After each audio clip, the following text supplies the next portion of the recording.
देखिए कई बार मैंने देखा है कि पेशेंट आई, साथ में हस्बैंड है, सासू माँ है, पूरा काउंसलिंग हो गई, चेकअप पूरा हो गया है, सब समझा दिया गया है कि ये दवाई ऐसे लेनी है, खाना पीना ये खाना है। अब पेशेंट कहेगी कि आप बाहर जाइए, मुझे मैडम से कुछ बात करनी है। तो ये बहुत ही एक कॉमन सा सवाल है जो कि पेशेंट अकेले में छुप के पूछना चाहती है।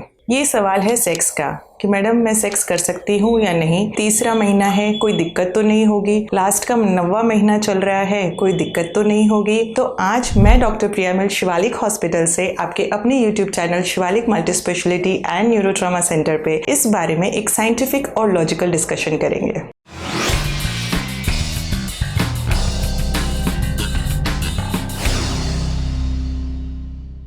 तो देखिए सेक्स एक नॉर्मल नेचुरल प्रोसेस है जो कि हस्बैंड वाइफ की बॉन्डिंग को बढ़ाता है, एक इंटीग्रल पार्ट है अपनी ह्यूमन बॉडी का और नेचर का। आपको ये सेक्स कब करना चाहिए, कब नहीं करना चाहिए, तो पहले अपन बात करेंगे कि कब नहीं करना चाहिए प्रेगनेंसी के गर्भावस्था के दौरान। पहले के 3 महीने हैं और आपको ब्लीडिंग स्टार्ट है, कभी होती है कभी नहीं होती है, उस टाइम आपको सेक्स अवॉइड करना चाहिए। दूसरा थ्रेटेंड अबॉर्शन है, मतलब आपको ब्लीडिंग हो रही है, बच्चे का रिस्क है कि बच्चा खराब भी हो सकता है, उस टाइम आपको ये अवॉइड करना चाहिए। तीसरा, अगर आपको सर्वाइकल इनकॉम्पिटेंस है, मतलब आपकी जो बच्चेदानी का मुंह है वो छोटा है, तो आपको जल्दी डिलीवरी का खतरा हो सकता है। चौथा, अगर आपको वजाइनल इन्फेक्शन है, मतलब आपके शरीर में नीचे की तरफ आपको इन्फेक्शन है, खुजली है, बदबू है, जलन है, उस टाइम भी आपको अवॉइड करना चाहिए क्योंकि उससे बेबी को तो रिस्क है ही है और आपके साथी पार्टनर को भी इन्फेक्शन का रिस्क होता है। नेक्स्ट, अगर आपको प्लेसेंटा प्रीविया है, प्लेसेंटा प्रीविया मतलब आवल जो है वो नीचे है, बच्चेदानी के मुंह पे है। जैसा कि मोस्टली तीसरे और 5वें महीने की जो सोनोग्राफीज होती हैं उनमें मोस्टली आवल नीचे ही रहती है,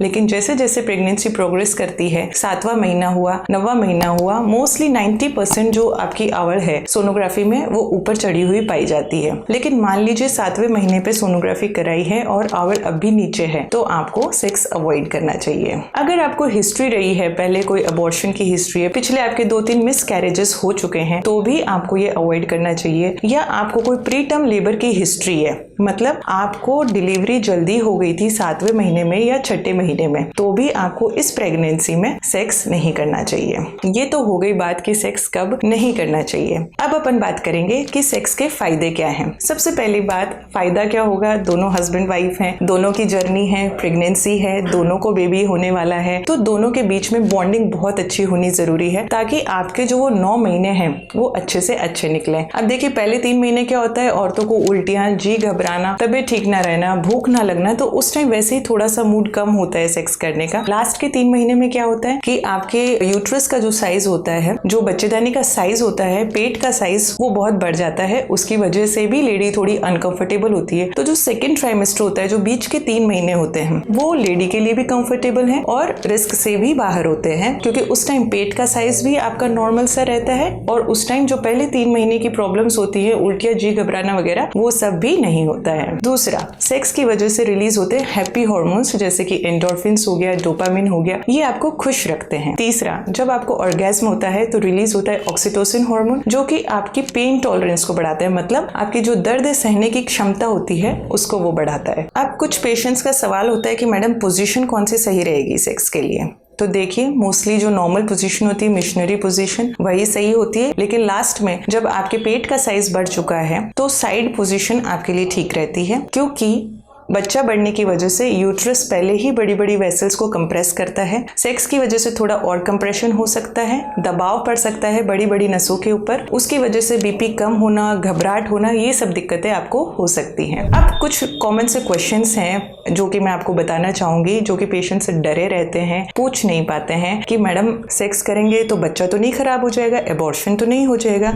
ऐसा कुछ नहीं है, सेक्स की वजह से एबॉर्शन नहीं होता है। हाँ, लेकिन आपको पहले 3 महीने ब्लीडिंग है, बीच बीच में खून निकल रहा है, पहले आपको एबॉर्शन की हिस्ट्री रह चुकी है, तो आपको सेक्स नहीं करना चाहिए। दूसरा, सेक्स करने से क्या हमें लेबर पेन स्टार्ट हो सकते हैं, डिलीवरी वाले दर्द स्टार्ट हो सकते हैं? देखिए इसके ऊपर एक स्टडी हुई थी जिसमें ये बताया गया था कि ऑर्गेस्म की वजह से या सीमन में भी प्रोस्टाग्लैंडिन्स होते हैं जिसकी वजह से ऑक्सीटोसिन नाम का हार्मोन रिलीज होता है और उससे आपको लेबर पेन या डिलीवरी वाले दर्द स्टार्ट हो सकते हैं, लेकिन इसके कुछ तथ्य नहीं है तो इससे आपको घबराना नहीं है। तीसरा, क्या मेरी पानी की थैली फूट सकती है सेक्स के दौरान? जी नहीं, ऐसा कुछ नहीं हो सकता है, ये भी एक मिथ है, एक गलतफहमी है। नेक्स्ट, मेरा बच्चा तो नहीं खराब हो जाएगा सेक्स करने से? देखिए, जो बच्चा है वो गर्भाशय के अंदर एक अच्छी सी थैली होती है, एक उसके लिए भगवान ने कुशन बनाया है, कुदरती कुशन जिसको अपन बोलते हैं, उसके अंदर बच्चा सेफ रहता है। वो जो कुशन है वो आपके बच्चे को अच्छे से प्रोटेक्ट करता है, तो उसकी वजह से आपके बच्चे को कोई खराबी नहीं होगी। तो what is the conclusion?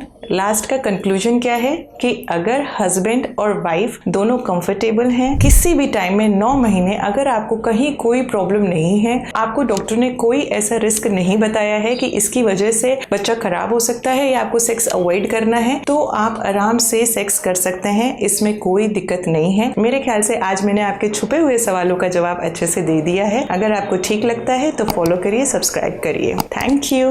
Be happy, be safe.